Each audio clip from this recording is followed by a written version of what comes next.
ወለም የኩን ለሁ ኩፍወን አሐድ። መን ሁወ አላህ አላህ ማን ነው ከተባላችሁ ሾርት መልስ ይህ ነው። ወላሂ ህይወታችን ላይ አላህን አውጥተውብን ነው ሁሉ ነገር ቅጥ ያጣው።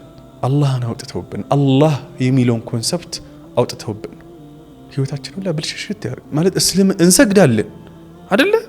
እንጾማለን እኮ ዘካ ሰደቃ እንሰጣለን፣ ኸይር ነገር ሌሎችም ነገሮች ለመስራት እንታገላለን፣ ሀገርም ለማቅናት እንሮጣለን።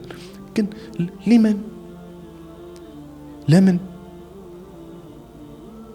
ይህን ሁላ የምናደርገው ለምንድን ነው?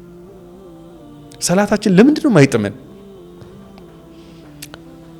አስባችሁታል? ሰላታችን አሁን ኖርማል ነው፣ በቃ አዲ ሆነ፣ በቃ መስከና ነው። ምንም ማን ነው እስኪ ከኛ መካከል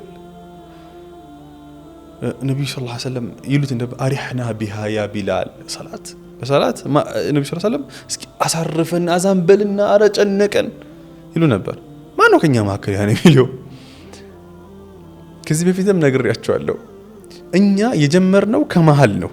እስልምናን ከመሃል ማለትም አድርግ ፈጽም ምናምን ካላደረግስ አላህ ይቆጣሃል ምናምን።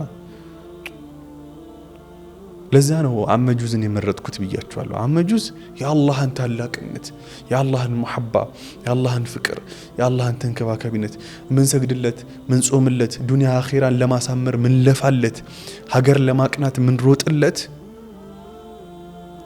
ጌታ ሰው ያንን በደንብ የሚገልጸው ፓርት ስለሆነ ነው። ያህን እኮ ተሰርቶባቸው ነው ሰሃቦች ልክ ስገዱ ሲባሉ ይጥማቸዋል፣ ሰላታቸው ያጣጥሙታል።